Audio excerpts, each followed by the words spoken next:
Hello guys, आप सभी का यस मैथमेटिक पाठशाला में स्वागत करता हूं। जैसा कि आपको पता है, हमारा जो लेक्चर या सीरीज चल रही है वो यूपी टीजीटी 2011 का, जिसका एक वीडियो लेक्चर अपलोड हो चुका है, जिसमें 1 to 25 क्वेश्चन सॉल्व किए जा चुके हैं। आज देखते हैं गाइज 26 क्वेश्चंस। 26 क्वेश्चंस में गाइज क्या दे रखा है आपको? पूर्णांक में समूह, मतलब पूर्णांक का मतलब एक इंटीजर्स दे रखा है, जिसमें ग्रुप। देखो गाइज, यहाँ पे इंग्लिश वाले परेशान ना हो कि हिंदी में लिखा हुआ है, इंग्लिश में मैं पूरा क्वेश्चन एक्सप्लेन करता हूँ।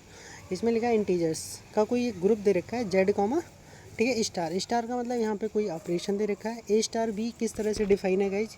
ए स्टार बी जो डिफाइन है ए प्लस बी प्लस वन, जबकि ए कामा बी बिलोंग्स कर रहे हैं इंटीजर से, तो हमसे पूछा -2 का क्या प्रतिलोम क्या होगा, मतलब इन्वर्स ऑफ -2 क्या होगा। देखिए गाइज, इसको कैसे करते हैं आपको पता है। ये तो आपको आके एक ग्रुप दे रखा है जो इंटीजर्स का है, ठीक है। ए स्टार बी इस तरह से डिफाइन है ए प्लस बी प्लस वन की तरह। एग्जिस्टेंस ऑफ आइडेंटिटी देख लेते हैं। आइडेंटिटी का मतलब क्या होता है? जो भी नंबर आइडेंटिटी होगा, जब हम उसके साथ मल्टीप्लाई करेंगे तो वो वही नंबर देना चाहिए, ठीक है गाइज। तो यहाँ पे ये लगाया तो ये क्या देगा? ई देगा। ए देना चाहिए था ना, क्योंकि आइडेंटिटी का मतलब होता है सेम नंबर देगा।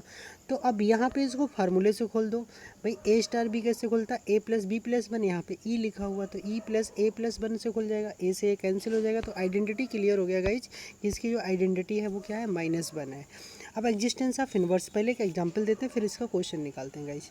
आपको ये करना नहीं है, ये पार्ट क्वेश्चन का है नहीं, मतलब ये अलग से एक एग्जाम्पल लेके समझाया गया है आपको, इसको समझिए इतने को, ठीक है गाइज। ये है क्या? ए स्टार बी, भाई अगर ये इन्वर्स है, मतलब बी अगर ए का इन्वर्स है, तो बी है वो ए का इन्वर्स है, या ए बी का इन्वर्स है, तो इधर क्या मिलेगा आपको? आइडेंटिटी मिलनी चाहिए, ठीक है। तो ए स्टार बी इक्वल टू कितना मिलेगा? -1, तो बी प्लस ए प्लस वन हो जाएगा गाइज, ठीक है। हमें निकालना क्या है? यहाँ से बी निकालना गाइज, तो दोनों ए प्लस वन दोनों दूसरी साइड जाके माइनस हो जाएंगे, तो कितना आ जाएगा? -2 माइनस ए आ जाएगा। तो बी का यहाँ पे इन्वर्स क्या आ चुका है गाइज? -2 एंड -a आ चुका है। अब गाइज हमसे जो इन्वर्स पूछा था, वो पूछा था 2 -2 का इन्वर्स क्या होगा। देखो गाइज, -2 का इन्वर्स अभी हमने सपोज कर लिया कि a है। अब इन्वर्स नंबर हमेशा साथ में लग के क्या देगा? आइडेंटिटी। आइडेंटिटी क्या है? -1 है, ठीक है गाइज। अब देख लीजिए इसको कैसे सॉल्व करोगे। अब इसको क्या -2 a प्लस वन आ जाएगा, ठीक है गाइज। अब जो -2 से +1 माइनस होगा, तो इस साइड LHS में बचेगा -1, ठीक है। और -1 दूसरी साइड में जाएगा, तो यहाँ से माइनस कैंसिल हो जाएगा, तो ए इक्वल टू क्या आ गया? 0। गाइज यहाँ से देखिए, हम -2 का इन्वर्स क्या लिए थे? ए, और ए की वैल्यू यहाँ क्या आ चुकी है? 0। तो 2 का जो इन्वर्स होगा, -2 का इन्वर्स होगा गाइज, वो क्या हो जाएगा? 0। 0 is the correct answer. Next question देख लीजिए गाइज। नेक्स्ट क्वेश्चन में लिखा है किसी ग्रुप, ठीक है, जी स्टार का, मतलब एच जो है, H is a subgroup of a group जी, ठीक है। मतलब यहाँ पे इंग्लिश में समझिए क्या दे रखा है? किसी समूह जी का उपसमुच्चय एच एक समूह होगा यदि, केवल और यदि। अब यहाँ से यहाँ पे कंडीशन पूछी है, ठीक है। H is a group, H is a subgroup of a group G if and only if, मतलब इफ़ मतलब वो कौन सी कंडीशन फॉलो होनी चाहिए तब कोई ग्रुप, कोई सब ग्रुप किसी ग्रुप का ग्रुप होगा। तो गाइज इसका देखो आंसर जो है वो थर्ड वाला सही है। क्या होता है guys? Necessary and sufficient condition होती है। एच जे अगर सब ग्रुप है किसी भी ग्रुप का, तब हमें क्या प्रूफ करना है? ए बी इन्वर्स एस से बिलोंग करना चाहिए। अगर ए बी एस से इन्वर्स बिलोंग कर रहा है तो एच जे सब ग्रुप होता है, तो यही होती है नेसेसरी एंड सफिशिएंट कंडीशन। तो गाइज थर्ड क्वेश्चन इसका सही हो जाएगा। नेक्स्ट क्वेश्चन देख लीजिए। मॉडर्न लेवल से 2 क्वेश्चन हो चुके हैं, तीसरा क्वेश्चन पूछा जा रहा है किसी ग्रुप में, ठीक है, इम्प्रॉपर सब ग्रुप्स की संख्या क्या होती है? गाइज किसी भी ग्रुप में इम्प्रॉपर सब ग्रुप्स जो होते हैं वो केवल 2 होते हैं। वो 2 कौन कौन से होते हैं? एक तो आपका आइडेंटिटी एलिमेंट होता है गाइज, और एक वो जो ग्रुप होता है वो स्वयं होता है। तो 2 चीज़ें होते हैं, एक तो वो ग्रुप होता है स्वयं, और दूसरा उसका आइडेंटिटी एलिमेंट। 2 ये जो ग्रुप होते हैं, 2 मतलब जो होते हैं वो इम्प्रॉपर सब ग्रुप्स होते हैं, बाकी सारे के सारे क्या होते हैं गाइज? प्रॉपर। तो इनकी संख्या कितनी हो जाएगी गाइज? 2 हो जाएगी। तो फर्स्ट ऑप्शन क्या हो जाएगा? करेक्ट हो जाएगा। नेक्स्ट क्वेश्चन देख लीजिए। किसी परिमित, परिमित का मतलब डेफिनेट, ठीक है, साइक्लिक ग्रुप जिसका ऑर्डर कितना है? 2 है, 28 है गाइस। कितना है ऑर्डर? 28 है। जनरेटर मतलब जनरेटर्स की संख्या पूछी। एक फाइनाइट साइक्लिक ग्रुप है जिसका ऑर्डर 28 है, जिसमें नंबर ऑफ जनरेटर्स आपसे पूछे गए। तो गाइस आप बिल्कुल परेशान मत होइए इंग्लिश मीडियम वाले। तो यहाँ पे क्या लिखा हुआ है, जिसे हिंदी समझ नहीं आती, तो यहाँ पे पूछा है एक साइक्लिक ग्रुप है, ठीक है, फाइनाइट ऑर्डर, ठीक है, जिसका ऑर्डर कितना दे रखा है? 28 दे रखा है।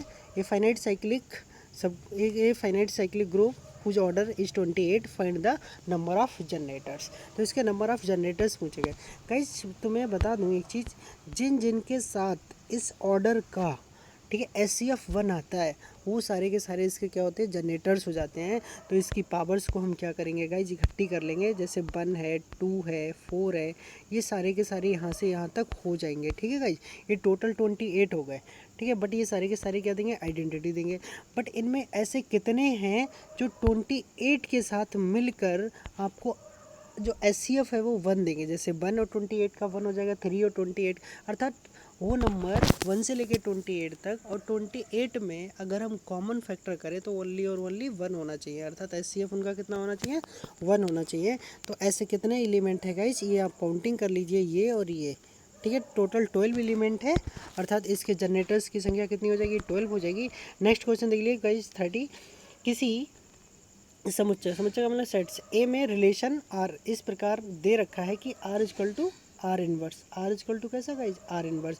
अब देखो कोई नंबर खुद का इन्वर्स तो नहीं हो सकता, कोई नंबर खुद का इन्वर्स नहीं हो सकता, ए का इन्वर्स नहीं हो सकता, तो इसलिए रिफ्लेक्सिव तो नहीं हो सकता गाइज। ठीक है, अब गाइज अगर हम बात करें सिमेट्री की, सिमेट्री का अगर ए बी का इन्वर्स है गाइज तो बी ए का भी इन्वर्स होगा। ठीक है, इन्वर्स एक दूसरे क्या होते हैं, उल्टे। अगर ए बी का इन्वर्स है तो बी ए का इन्वर्स होगा, तो सिमेट्रिक यहाँ पे हो जाएगा गाइज। ठीक है, अब ट्रांजिटिव क्यों नहीं होगा, अगर ए इन्वर्स है बी का, ठीक है गाइज, और बी इन्वर्स है सी का, तो ए सी का इन्वर्स नहीं हो सकता। इस कंडीशन में ट्रांजिटिव क्या हो जाएगा, गलत हो जाएगा। ओनली और ओनली आपका फर्स्ट जो क्वेश्चन होगा वो इसका सिमेट्रिक ऑप्शन ठीक हो जाएगा, जो ऑप्शन नंबर क्या है, वी है। यहाँ पे गाइज आपसे पूछा है यदि मतलब if x² - 2p x y - y² = 0 तथा x² - 2q x y - y² = 0, ठीक है, एक दूसरे के कैसे हैं, बाइसेक्ट एंगल हैं, तब आपको कंडीशंस पता करनी।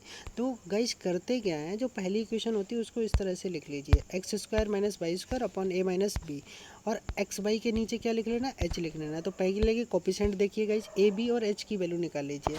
x² का कोफिशिएंट a होगा, y² का कोफिशिएंट क्या होगा गाइज, v होगा, और एक्स वाई के साथ जो लगा होगा वो 2h होगा, वहाँ से हमें क्या निकाल लेना है, h निकाल लेना है। तो पहली इक्वेशन से गाइज देख लेंगे, x² क्या है, सॉरी a 1 है, और y² का कोफिशिएंट कितना है, -1 है, तो b हो गया -1, और जो आपका 2 माइनस का 2ph है तो h हो जाएगा गाइज आपका 1 हो जाएगा। ठीक है, तो x² - y² अपॉन 1 माइनस, और ये हो गया प्लस, तो ये 1 और 1 कितना हो गया गाइज, 2 हो गया, और यहाँ पे p क्रॉस मल्टीप्लाई कर लेंगे तो ये इक्वेशन बन जाएगी। ठीक है गाइज, अब एक जो सेकेंड इक्वेशन है इसको लिखेंगे। अब इसको लिखने के बाद और जो नई निकल के आई वो दोनों की क्या कर लेंगे गाइज, कंपेयरिंग कर लेंगे। तो उसमें देखिए ये इसमें p x² कोफिशिएंट p इसमें 1 तो p/1, इसमें 2, इसमें -2q तो -2q, इसमें -p -1, ये तीनों आ गए गाइज।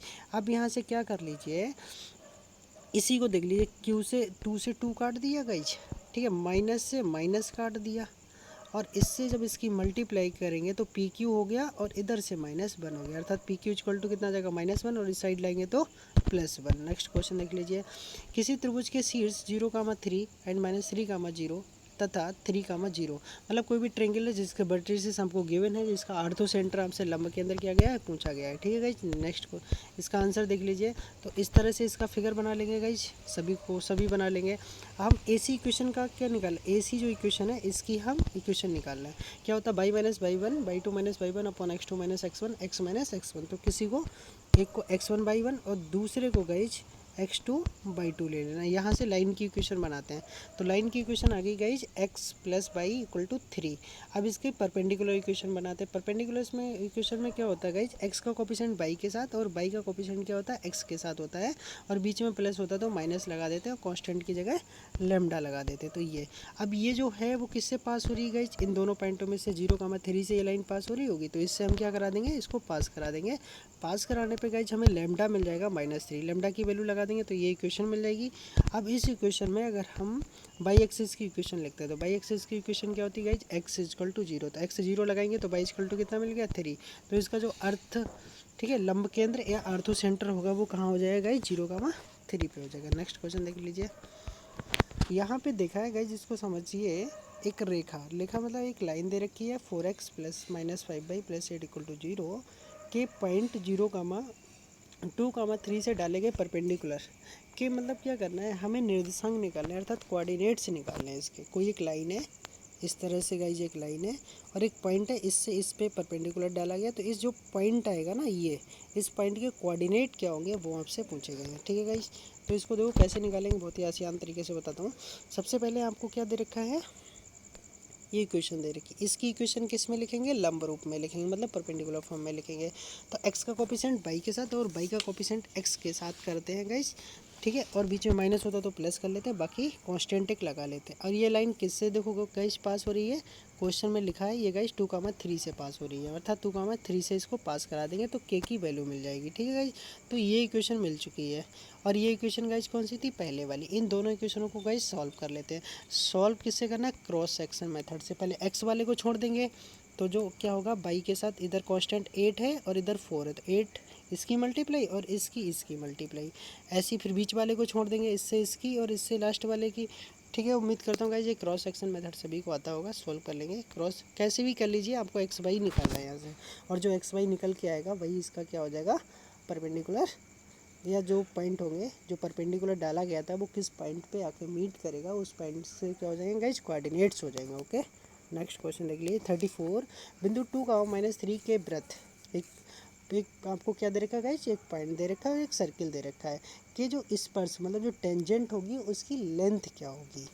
ठीक है गाइज, उसकी लेंथ क्या होगी, तो लेंथ निकालने के लिए देखो गाइज एक बहुत ही सिंपल होता है, ये जो हमारा होता है the length of the tangent from an external point x1/1 to the circle, ये वाले सर्किल पे, ये स्टैंडर्ड सर्किल की इक्वेशन है। तो हम लिखते क्या है, इसे x1/1 से पास करा लेते हैं। ठीक है, x1/1 से पास करा दिया गाइज, तो ये इक्वेशन बन गई, ये होती है लेंथ। अब ये गाइज कौन सा है, पॉइंट है आपका 2,3 और ये है, तो यहाँ पे क्या कर लेंगे 2x1² अंडर रूट के अंदर प्लस 2y1² -1, तो x1/1 की जगह x1 है 2 और y1 है कितना -3, इसके अंदर लगा दीजिए, तो ये आपकी लेंथ आ जाएगी 25 अंडर रूट 25 = 5 आंसर आ जाएगा।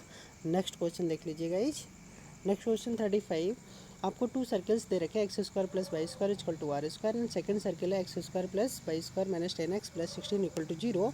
एक दूसरे को गाइज क्या कर रहे हैं, को वास्तविक तथा विभिन्न बिंदुओं पर काटेंगे यदि r का मान होगा, मतलब एक दूसरे को रियल तथा डिफरेंट कितने पॉइंट्स मतलब काटेंगे, कब काटेंगे, जब इनकी वैल्यू क्या होनी चाहिए। देखिए गाइज ये पहला वाला जो है वो सिंपल सर्किल है जिसका सेंटर 0, 0 रेडियस आर हो जाएगी। मैं जो बता रहा हूँ उसको समझिए, थ्योरी को मत समझिए, क्योंकि लिखने का टाइम नहीं मिला वरना मैं खुद नोट्स बनाता। अब यहाँ पे जो लिखा हुआ है गाइज इसको देखिए, इसका सेंटर क्या होगा, x वाला तो है -5 और y का कोऑर्डिनेट ही नहीं है, तो कितना हो गया 0 हो गया, 5, 0। और रेडियस देखो गाइज इसकी निकाल लेंगे, √g² + f² - c होता है, तो रेडियस कितनी आ जाएगी 3 आ जाएगी। उम्मीद करता हूँ तो ये पॉइंट हमें सेटिस्फाई करना चाहिए, r1 - r2 ठीक है, ग्रेटर लेस देन होना चाहिए दोनों सेंटर्स के बीच की डिस्टेंस का, और ये लेस देन होना चाहिए r1 + r2, मतलब दोनों सर्कल्स की रेडियस के सम के। तो ये गाइज इन दोनों सबकी वैल्यू पता है हमें, r1 r2 भी पता है। ठीक है, और c1 c2 दोनों सेंटर पता है, इनके बीच की डिस्टेंस निकालनी, ये पहला सेंटर ये दूसरा सेंटर, एक में x1 y1 ले लेना, एक को x2 y2 ले लेना। और इधर देखो एक रेडियस आपको 3 पता है और दूसरी रेडियस आपके लिए भी, पहली रेडियस तो r पता है गाइज और दूसरी रेडियस 3 पता है, तो यहाँ पे ये आ गया। ठीक है गाइज, अंदर से सॉल्व करेंगे 5, एक बार ये इसके साथ जाएगा तो 8 हो जाएगा, और एक बार ये इसके साथ जाएगा तो कितना हो जाएगा गाइज, दोनों को अलग अलग सॉल्व कर लेते हैं। इसको एक बार इधर लेके आते हैं 5 को इसके साथ, तो r - 8 हो जाएगा = 0, तो r कितना हो जाएगा <8 हो जाएगा। सेकंड के साथ करेंगे तो उधर जाके कितना हो जाएगा 2 हो जाएगा, तो 2 क्या रहेगा, r से छोटा रहेगा, तो ये वैल्यू तो सॉल्व कर ही लेंगे ना, इधर जा रहा है ना, या इसको इधर ले आइए, तो r की तरफ साइन है ना गाइस, तो r इज <2, 2 से छोटा और 2 से बड़ा और 8 से छोटा, इन दोनों के बीच में लाइज करेगा। ठीक है, यदि आपको क्या दे रखा है, एक पैराबोला दे रखा है y² - kx + 8 = 0, कि आपको एक नेता दे रखी है कितना गाइज x - 1, तब आपसे पूछा k की वैल्यू क्या होगी। ये 4 ऑप्शन है आपके सामने, देख लीजिए गाइज, ये बहुत अच्छा क्वेश्चन है, इसको कैसे सॉल्व करना है। यहाँ पे एक पैराबोला दे रखा है, उसको स्टैंडर्ड बना लिया दूसरी साइड में y² - kx - 8 करके, तो इसकी जो अभी हम क्या करेंगे गाइज, k को कॉमन निकाल लेंगे क्योंकि x हमें सिंगल चाहिए होता है, तो x - k/8 आ गया, 8 अपॉन के आ गया, ठीक है गाइज। अब इसको स्टैंडर्ड अगर मैं लिखना चाहूँ तो स्टैंडर्ड क्या लिखता, by square is equal to 4ax लिखता गाइज, कैपिटल में लिख रहा हूँ। तो यहाँ पे जो बाई है वो तो बाई ही है, बट x की जगह गाइज क्या है, x माइनस 8 अपॉन के है, ये हो गया। बट आपको पता है सिंपल में अगर हम इसकी तुलना इससे कर ली अभी और ये वाला, ठीक है। अब सिंपल में क्या होता है गाइज, जैसे 4a होता है इसका, ठीक है, क्या होता है 4a, 4a की जगह आपको यहाँ पे कितना दिख रहा है गाइज, हमें k दिख रहा है, तो 4a इजकल टू k हो गया और k a equal to k upon 4 हो गया। नावी नावी का मतलब जो फोकस होता है वो क्या होता है गाइज, a कामा 0।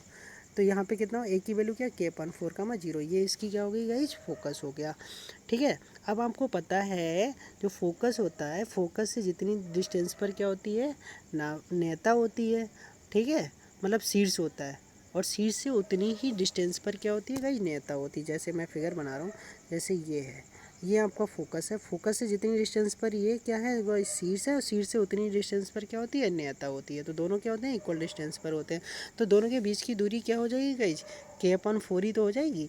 हमें क्या पता है, हमें वर्टेक्स तक की डिस्टेंस पता है a, तो जो a होगा वही तो डिस्टेंस होगी। तो डिस्टेंस क्या होगी आपकी, x की वैल्यू आपको मिल गई, ठीक है, ये हो जाएगा। तो x इक्वल टू कितना हो गया गाइज, 1 क्वेश्चन में दे रखा है और एक यहाँ से है, दोनों को इक्वल कर लिया, तो k इक्वल टू कितना आ जाएगा इस 4 आ जाएगा, और 4 आपका करेक्ट आंसर हो जाएगा। नेक्स्ट क्वेश्चन देख लीजिए, क्या दे रखा है, परवला y square equal to 4ax, परवला का मतलब पैराबोला के उन सभी जीवाओं का मतलब सभी कोड्स के मिड पॉइंट का बिंदु पथ मतलब लोकस क्या होगा यदि जीवाएँ शीर्ष से खींची जाए, मतलब जो जीवाएँ मतलब कोड है वो कहाँ से ड्रॉ की गई, वर्टेक्स से ड्रॉ की गई, तो क्या होगा। देखिए गाइज ये वाला फिगर देख लीजिए आप पहले, इस फिगर को गौर से देखिए, ये आपको एक पैराबोला दे रखा है और इसकी ये क्या है गाइज, ये कोड है। अब ये वर्टेक्स यहाँ से खींची गई इस वर्टेक्स से, इसका मध्य पॉइंट यही तो होगा गाइज। अब ये जो मिड पॉइंट होगा वो x1/2 कामा y1/2 होगा, और इसी को एक को h ले लें, दूसरे को k ले लेते हैं गाइज। तो यहाँ से ये जो है यार मिड पॉइंट, इसका क्या मान लिया गाइज, ये q मान लिया, यहाँ पे इसका जो हो गया वो मिड पॉइंट हो गया ये, ठीक है। अब देखो इसको कैसे सॉल्व करोगे, अब ये इसका मिड पॉइंट हो गया, आगे इसको सॉल्व करना है। और ये जो Q है, Q पॉइंट के कोऑर्डिनेट क्या हो जाएंगे, ये क्योंकि ये ओरिजिन है इसके कोऑर्डिनेट तो 0 कामा 0 होंगे, तो मूल बिंदु के निशान क्या होते हैं, x1 plus x2/2, sorry mid point के कामा y1 प्लस y2/2। तो इस तरह से क्या आ जाएगा, x1/2 कामा y1/2 आ जाएगा। नेक्स्ट क्वेश्चन देखिए, इसी में सॉरी गाइज, तो x1 आपका h हो गया, y1 आपका k हो गया, तो x1 इक्वल टू 2h और y1 इक्वल टू 2k। अब लगा दीजिए पैराबोला में, ठीक है, पैराबोला में लगाने पर k square equal to h का मतलब हो जाएगा गाइज यहाँ पे ये, ठीक है। अब इसको देखना है गाइज, तो इसको देखेंगे, बाई स्क्वायर आप कितना हो जाएगा guys, y square equal to 2x हो जाएगा, ठीक है guys, y square equal to 2x, और ये इसका क्या हो जाएगा, करेक्ट आंसर हो जाएगा। नेक्स्ट क्वेश्चन देख लीजिए गाइज, ये आपको समीकरण दे रखा है x square upon -2r plus by square upon r minus 6 plus 1 दीर्घवृत्त को क्या करेगा, इलिप्स को रिप्रेजेंट करेगा, कब करेगा गाइज, ये आपका क्या हो जाएगा, ए स्क्वायर हो जाएगा और ये आपका बी स्क्वायर हो जाएगा गाइज। स्टैंडर्ड इक्वेशन से अगर हम कंपेयरिंग करें इसकी तो ये हो जाएगा। अब देख लीजिए इसको, तो ए स्क्वायर बी स्क्वायर आपको पता चल गया, इसका जो मेजर एक्सिस होता है वो गाइज 2 एक्सिस होता है, और जो माइनर एक्सिस होता है वो 2b होता है। तो यहाँ से ये आपकी जो इक्वेशन है ये स्टैंडर्ड इक्वेशन दे रखी है, इसको गाइज दूसरी साइड में ले जाएंगे, जब दूसरी साइड में ले जाएंगे तो क्या हो जाएगा गाइज, ये हो जाएगा, ठीक है। इसको स्टैंडर्ड बना लिया r-2 और दिस। अगर ये इलिप्स होगा कब होगा गाइज, अब हमने क्या किया, माइनस से पूरे मल्टीप्लाई कर लिया तो ये आ गया। अब ए बी क्या होना चाहिए और ए बी क्या होना चाहिए, दोनों के दोनों जो है वो ग्रेटर देन इक्वल टू 0 होना चाहिए, अर्थात ये जो वैल्यू है ना वो नेगेटिव नहीं आनी चाहिए। r-2 जो है वो भी ग्रेटर देन 0 होना चाहिए, अर्थात r इक्वल टू 2 होना चाहिए, और दूसरा r-6 भी ग्रेटर देन इक्वल टू 0 होना चाहिए। तो r 6 से छोटा होना चाहिए और बट 2 से क्या होना चाहिए, बड़ा, तो 2 और 6 के बीच में होना चाहिए, तब ये कंडीशन क्या हो जाएगी, सेटिस्फाई हो जाएगी। अगला तो 39 क्वेश्चन देख लीजिए, एक रेखा दे रखी है lx plus m y plus n equal to 0, एक इलिप्स दे रखा है दिस, ठीक है गाइज, ये इलिप्स है आपके लिए। तो आपसे पूछा है तो इनके अभिलंब का इक्वेशन क्या होगा, ये 4 इक्वेशन है गाइज, ये बहुत ही इंपॉर्टेंट क्वेश्चन है, ये क्वेश्चन पीजीटी में भी पूछा गया है गाइज, ठीक है, ध्यान रखिए, ये इंपॉर्टेंट क्वेश्चन है आपका, इसका आंसर देख लीजिए सही से। अब क्या करेंगे, जो आपको इलिप्स दे रखा है वो तो ये हो गया गाइज, ठीक है, ये आपकी लाइन की इक्वेशन हो गई। अब यहाँ पे जो अभिलंब का समीकरण होता है वो क्या होता है guys, a x sec theta minus b y cosec theta a square minus b square. अब इसकी तुलना इससे कर लीजिए, इसमें एक्स का कोफिशिएंट ए सेक थीटा है तो, और इसमें क्या एल है, इसमें क्या है वाई का coefficient minus b cosec theta, और इसमें क्या है गाइज एम है, इसमें कांस्टेंट क्या है ए स्क्वायर माइनस बी स्क्वायर, और इसको भी हम उधर ले जाएंगे तो माइनस एन स्क्वायर, ये आ गया। तो यहाँ से गाइज कॉस थीटा और साइन थीटा की वैल्यू निकाल लीजिए, कॉस थीटा साइन थीटा निकालिए, मिल गया, इनको स्क्वायरिंग करके ऐड कर दिया, स्क्वायरिंग करके ऐड करने पे हमें ये इक्वेशन मिल गई, ठीक है गाइज। तो यही इसका क्या हो जाएगा, आंसर हो जाएगा गाइज, ठीक है, this is the standard result हो जाएगा। अगला क्वेश्चन देख लीजिए गाइज, दो संकल्प दे रखे, संकल्प को मतलब टू कोनिक्स दे रखे S1 और S2, इनकी जो इसेंट्रिसिटी है गाइज वो E1 और E2 हैं। तो आपसे पूछा E1 square plus E2 square equal to 3, क्योंकि आपको पता है जो पैराबोला होता है वो गाइज कितना होता है, पैराबोला जो होता है वो 1 होता है, जिसकी इसेंट्रिसिटी 1 का स्क्वायर कितना हो गया 2 हो पाएगा, तो पैराबोला तो नहीं हो सकता। अब इलिप्स जो होता है 1 से भी छोटा होता है, अब 1 से छोटे का जब स्क्वायर करेंगे गाइज तो वो 3 तक ही नहीं पहुंचेगा, ठीक है, तो 2 तक ही नहीं होगा। तो इसलिए ये दोनों के दोनों क्या होंगे, 1 से बड़े होने चाहिए एक ही वैल्यू। अब दोनों 1 से बड़े किस में होंगे, वो हाइपरबोला में होते हैं, इसलिए ये क्या हो जाएगा गाइज, हाइपरबोला हो जाएगा, ठीक है। अब गाइज ये कंडीशन है यहाँ पे कि ये हाइपरबोला भी हो सकता है और एक पैराबोला भी हो सकता है, बट पैराबोला नहीं होगा। एक पैराबोला ले लें और एक इलिप्स ले लें, ऐसी कंडीशन नहीं। तो हमें करना है क्या है, ये दोनों के दोनों क्या करने पड़ेंगे, हाइपरबोला ही लेने पड़ेंगे। तो इसका जो आंसर होगा गाइज वो सी हो जाएगा, मतलब अतिपरबोला है। अब लिखा है 41 अतिपरबोला है, मतलब hyperbola x square minus y square equal to 3 के किस बिंदु पर स्पर्श रेखा दी गई रेखा के क्या होगी, समांतर होगी। बस इतना सा पूछाएगा इस। अब इसमें करना है क्या है, समांतर पूछेगी तो इसको हम पहले क्या निकाल लें, d y over d x निकाल लेंगे, ठीक है गाइज। ये दूसरी साइड में जाएगा, 2 से 2 कट जाएगा तो ये आ गया d y over d x, ठीक है। यहाँ से y equal to m x, एक जो लाइन दे रखी उसकी प्रवणता निकाल ली, ठीक है, प्रवणता का मतलब स्लोप, दोनों ये d y over d x और ये -2 दोनों को क्या कर दिया गाइज, इक्वल कर दिया। तो यहाँ से x इक्वल टू कितना आ चुका है, माइनस का 2 बाई आ चुका है। अब ये क्या करिए गाइज, जो आपको दे रखा था इलिप्स सॉरी हाइपरबोला उसमें लगा दीजिए, और वहाँ से क्या करेंगे, x की value in term of y निकाल दी, तो y की 2 वैल्यू मिल गई। अब y +1 रखेंगे तो x -2 मिला, y -1 रखा तो x 2 मिला। तो यहाँ से 2 पॉइंट्स मिल जाएंगे आपके जो स्पर्श रेखा या स्पर्श बिंदु हो जाएंगे, -2, 1 और 2, -1। नेक्स्ट क्वेश्चन देख लीजिए 42 में लिखा है, 42 में आपको जो क्वेश्चन लिखा है, a x square plus a y square plus a z square equal to 2u(x) plus 2v(y) और 2wz plus d equal to 0, a is not equal to 0, ठीक है। और गोला प्रदर्शित करेगा, गोला जो प्रदर्शित करेगा, आपको पता है ये स्टैंडर्ड स्फीयर की इक्वेशन दे रखी है, जिसमें इसका जो सेंटर होता है वो क्या होता है गाइज, -u -b और -w होता है, ठीक है। बट इसके साथ में क्या लगा गाइज, यहाँ पे a लगा हुआ है, तो इसके साथ तो कुछ नहीं होना चाहिए x y z के साथ। तो हम क्या करेंगे गाइज, a से पहले डिवाइड कर लेंगे, तो इसका जो सेंटर आ जाएगा -u/a -b/a -w/a, और d क्या हो जाएगा, माइनस का d/a हो जाएगा गाइज, ठीक है। तो अब यहाँ पे क्या कर लेंगे, तो ये जो इसका जो सेंटर निकल गया ये आएगा इसका, ठीक है गाइज। अब इस तरह से जो ये निकल के आएगा डी बी हो जाएगा, ठीक है गाइज। अब इसको जो हम सॉल्व करेंगे तो हम क्या कर लेंगे गाइज, इसका एलसीएम ले लेंगे। यहाँ पे गाइज एक चीज़ गलत लिखा है, यहाँ डी के अपॉन में भी क्या होगा, ए होगा, ठीक है, डी अपॉन भी ए आएगा। अब इसका जब हम सॉल्व करेंगे गाइज, दोनों तरफ स्क्वायरिंग कर लें तो ठीक है। अब अंडर रूट के अंदर की वैल्यू क्या होनी चाहिए गाइज, ग्रेटर देन 0 होनी चाहिए। तो अंदर वाले को पूरे ग्रेटर देन 0 करेंगे तो सॉल्व होके ये आ जाएगा। नेक्स्ट क्वेश्चन क्या लिखा है, तीनों कार्तीय तलों मतलब तीनों का मतलब तीनों जो कोऑर्डिनेट एक्सिस हैं, ठीक है, अक्षों पर रेखाएं, एक तो ये दे रखा है गाइज और एक ही ये दे रखा है, ये 2 दे रखी हैं, से गुजरने वाले शंकु की इक्वेशन पूछी है। तो गाइज इसमें क्या होता है, जब तीनों के साथ एक साथ पूछा जाता है, 3 कोऑर्डिनेट एक्सिस से जब भी बात करता है तो उसका ये जो गाइज फार्मूला होता है ना, ये एक होता है आपका कोन की इक्वेशन होती है।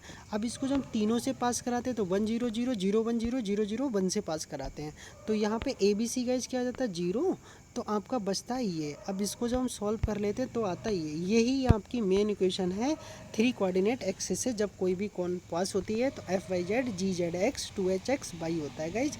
अब ये जो आपको दे रखा था इसके इक्वल में k1 ले लिया, इसके इक्वल में k2 ले लिया, यहाँ से x1/x/z निकालिए इन टर्म ऑफ k1, ठीक है गाइज, और दूसरे वाले से x/z in term of k2 निकाल लिया। ये दोनों एक एक बार लगा दीजिए तो पहली इक्वेशन k1 में आ जाएगी, k1 स्क्वायर करके 0 में चला जाएगा, 0 होगा नहीं तो फिर इक्वेशन 0 हो जाएगी।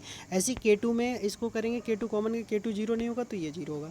अब ये वाली इक्वेशन और ये दो इक्वेशन आ चुकी हैं एफ जी एच में, इन दोनों इक्वेशन को सॉल्व करके क्या निकालेंगे गाइज, एफ जी एच निकाल लेंगे, और एफ जी एच की वैल्यू हम इस इक्वेशन नंबर में रख देंगे तो वही हमारी कोन की इक्वेशन हो जाएगी। नेक्स्ट क्वेश्चन देख लीजिए 44, निम्न में कौन सा, ठीक है, कोनिक सेक्शन, ठीक है, कोनिक सेक्शन के पेयर को रिप्रेजेंट करता है, फर्स्ट सेकंड थर्ड या फोर्थ, ठीक है गाइज। तो ये वाला होता है आपका conic section L/R 1 + E cos theta, ठीक है गाइज। अब इसको जब आप पास करेंगे गाइज तो आप देख लीजिए, पहले तो ये हो गया। अब एक चीज़ और देख लीजिए, अगर ये हमारा r और एंगल थीटा है तो इस पॉइंट के कोऑर्डिनेट क्या हो जाएंगे r थीटा, और इस पॉइंट के कोऑर्डिनेट नीचे आ रहे तो -r, और ये एंगल यहाँ से यहाँ तक r था, थीटा था, और पूरा यहाँ से यहाँ तक जुड़ेगा तो पाई प्लस थीटा हो जाएगा। तो पहले वाले में तो आर थीटा को आर थीटा से चेंज करना था, तब तो चेंज नहीं हुआ। अब सेकंड वाला जो दे रखा है -r पाई प्लस थीटा दे रखा है, इसको जो हम चेंज करेंगे तो r की जगह -r हो जाएगा और थीटा की जगह पाई प्लस थीटा हो जाएगा। जब इसको चेंज करेंगे cos 180 प्लस थीटा थर्ड में आता है, और थर्ड में आने की वजह से ये क्या हो जाएगा, नेगेटिव हो जाएगा, और 180 है इसलिए रेशियो चेंज नहीं होगा, ठीक है। अब इसमें क्या है, जो इधर -r दे रखा है, -1 से दोनों तरफ मल्टीप्लाई कर दिया, मल्टीप्लाई करने पे ये आ गया। अब ये वाला जो है ऑप्शन नंबर बी में मिल रहा है, जो ये दोनों सेम कोने को रिप्रेजेंट कर रहे हैं। क्वेश्चन नंबर 45 देख लीजिए गाइज। 45 में कुछ नहीं पूछा, एक आपको प्लेन दे रखा है और एक आपके लिए क्या दे रखा है, स्फीयर दे रखा है, ठीक है। इसको जब किस बिंदु पर स्पर्श करेगा, अब आप देखिए ये आपका स्फीयर हो गया और ये आपको प्लेन हो गया, सॉरी गाइज, ठीक है। अब ये किस बिंदु पर स्पर्श करेगा, ये सेंटर हो गया, यहाँ से यहाँ तक जो हम परपेंडिकुलर डालेंगे वही क्या हो जाएगी, रेडियस हो जाएगी। तो गाइज इस पर क्या करा, इस पॉइंट से परपेंडिकुलर डाल दिया उसके सेंटर से, तो वही इसकी क्या होगी, रेडियस हो गई 3, ठीक है गाइज। तो सिंपली करना क्या होता है, जो लाइन की इक्वेशन कैसे बनाते हैं, ये होता है x - x1 अपॉन होता है l, ठीक है। ऐसी y - y1 अपॉन m हो जाएगा, z - z1 अपॉन n हो जाएगा, इस तरह से ये चलता रहेगा। अब गाइज जरा यहाँ पे देख लीजिए, तो जो LMN होगा वो यहाँ से आता है, x का कोफिशिएंट l, y का कोफिशिएंट m और z का कोफिशिएंट हो जाता है n, ठीक है गाइज। और यहाँ से जो हम पॉइंट निकाल रहे हैं वो इसके सेंटर से निकाल लेंगे गाइज, सेंटर से निकालेंगे तो सेंटर कितना है गाइज, ये 2 2 और 1 है, तो हमें सेंटर पता है और LMN पता है, तो सेंटर x1 y1 z1 हो जाएगा, और जो हमें वो पॉइंट पता है वो LM और n हो जाएगा, ठीक है गाइज। तो इसके इक्वल में हमने क्या बना लिया, सिमेट्रिक लाइन बना ली, इक्वल में आर, तो एक बार x के इक्वल रखा, एक बार इसके इक्वल रखा और एक बार इसके इक्वल, तो यहाँ से 3 पॉइंट मिलेंगे गाइज। इन तीनों पॉइंटों को हम दिए हुए प्लेन में क्या कर देंगे, रख देंगे x/z की जगह, तो हमें वहाँ से क्या मिल जाएगा गाइज, r मिल जाएगा। अब r की जो वैल्यू है ना वो कहाँ लगा देनी है, इस वाली वैल्यू में p की जगह लगा देनी, तो आपको क्या मिल जाएगा, वो पॉइंट मिल जाएगा जहाँ पे ये स्पर्श कर रहे हैं। अब आपको एफ ए कितना दे रखा है, नेक्स्ट क्वेश्चन में 2 दे रखा है, f'(a)1 दे रखा है, g(a)1 -1 दे रखा है, g'(a)=2 दे रखा है, तब आपसे ये वैल्यू पूछ ली गई है, ठीक है। अब इस वैल्यू को कैसे सॉल्व करेंगे देख लीजिए गाइज, सिंपली बस वैल्यू लगा दीजिए। अभी जब आप करेंगे, जब इनकी जगह वैल्यू लगाएंगे ना गाइज, gx और ये a रखेंगे तो यहाँ से मिलने वाला क्या है, 0/0 मिलेगा। 0/0 का मतलब होता है एल हॉस्पिटल, ठीक है गाइज। x के रिस्पेक्ट में इसका डेरिवेटिव करो तो यहाँ पे gx वेरिएबल था तो g'(x) हो गया, यहाँ पे fx वेरिएबल है तो f'(x) हो गया, x का 1 हो गया और a का 0 हो गया। अब यहाँ से फिर वैल्यू लगा दीजिए, जब दोबारा वैल्यू लगाओगे गाइज तो सबकी वैल्यू पता है, यहाँ से लगा दोगे और ये कितना आ जाएगा, 5 आपका आंसर आ जाएगा। अगला क्वेश्चन, ये तो बहुत ही आसान है गाइज, सभी कर सकते हैं। यहाँ से देखो फिर से क्या रिपीटिशन स्टार्ट हुआ, तो इसी को क्या मान लेंगे, बाई मान लेंगे, तो गाइज क्या हो जाएगा, बाई, ये चल रहा है, ठीक है, तो ये हो जाएगा गाइज। यहाँ पे क्या करते हैं, ये वाली गाइज फिर से वैसा ही चलने लगा इसका स्क्वायर करने पे, तो अब इसको क्या मान लेंगे, बाई, तो ये हो जाएगा। अब इसका क्या कर दो गाइज, डेरिवेटिव कर दो, डेरिवेटिव करने पे dy/dx निकाल लेंगे, वही इसका आंसर हो जाएगा।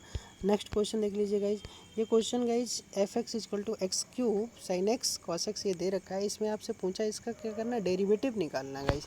तो डेरिवेटिव कैसे निकालते हैं और x = 0 पे निकालना है, तो पहले तो गाइज हम ऐसे ही लिख लेते हैं। तो पहली बार में क्या करते हैं गाइज, ठीक है, कैसे डेरिवेटिव निकालते, पहली बार तो यहाँ लगा दिया है। ठीक है, पहली बार में किसका करेंगे गाइज, फर्स्ट लाइन का करेंगे, यहाँ कर दिया। ठीक है, अगली बार में जो सेकंड डेरिवेटिव करेंगे वो सेकंड लाइन का करेंगे। ठीक है गाइज, अगली बार में जो करना है वो थर्ड लाइन का करेंगे। तो क्रम से ऐसे ही करते रहेंगे एक एक बार। ठीक है गाइज, अब एक एक बार जब हम सबका कर देंगे, फर्स्ट बार में फर्स्ट लाइन का, सेकंड में सेकंड लाइन का, थर्ड में थर्ड लाइन का, और एक्स की जगह कितना लगा देंगे, 0 लगा देंगे, तो आपको ये वाली वैल्यू मिल जाएगी। ठीक है गाइज, ठीक, आगे इसको एक्सपेंशन कर लेंगे तो यहाँ जो आया है वो 0 आया है, अर्थात जिसमें p आया ही नहीं है, तो ये कैसा हो गया, p से स्वतंत्र हो गया।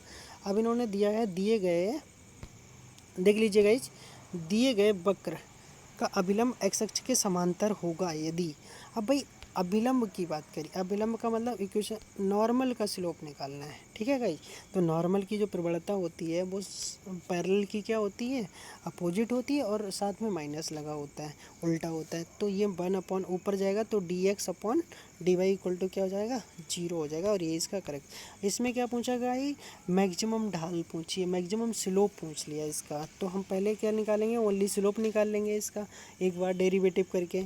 अब स्लोप मैक्सिमम पूछा है, तो जो स्लोप आया ना dm/dx जो हमारा आया, इसी को m मान लिया। अब m का फिर से x के रिस्पेक्ट में करें और इसको क्या करें गाइस, 0 करें, तो यहाँ से जो वैल्यू आएगी वो आपकी आ रही है x इक्वल टू 1। फिर हम दोबारा निकालेंगे क्योंकि हमें स्लोप मैक्सिमम या मिनिमम पूछा है, तो पहले स्लोप m की इक्वेशन बना ले, m का एक बार x में करेंगे। ठीक है, m का एक बार x में किया, उसे 0 करके x की वैल्यू निकालेंगे। फिर m का 2 बार x में करेंगे, वहाँ पे हम x की वैल्यू लगा देंगे, जिससे हमें ये पता चलेगा कि ये मैक्सिमा है या गाइज मिनिमा है। तो यहाँ से देखिए गाइज, आपको ये पता चल चुका होगा कि कितना आ चुका है, प्लस आ चुका है। तो मैक्सिमम ढाल इसका क्या होगा गाइज, 12 होगा। गाइज अगर आपको ये वीडियो लेक्चर अच्छा लगा हो तो प्लीज़ मेरे चैनल को सब्सक्राइब ज़रूर करें, और लाइक करें, कमेंट करें, और अपने दोस्तों के साथ शेयर करें। Thank you for guys watching this video.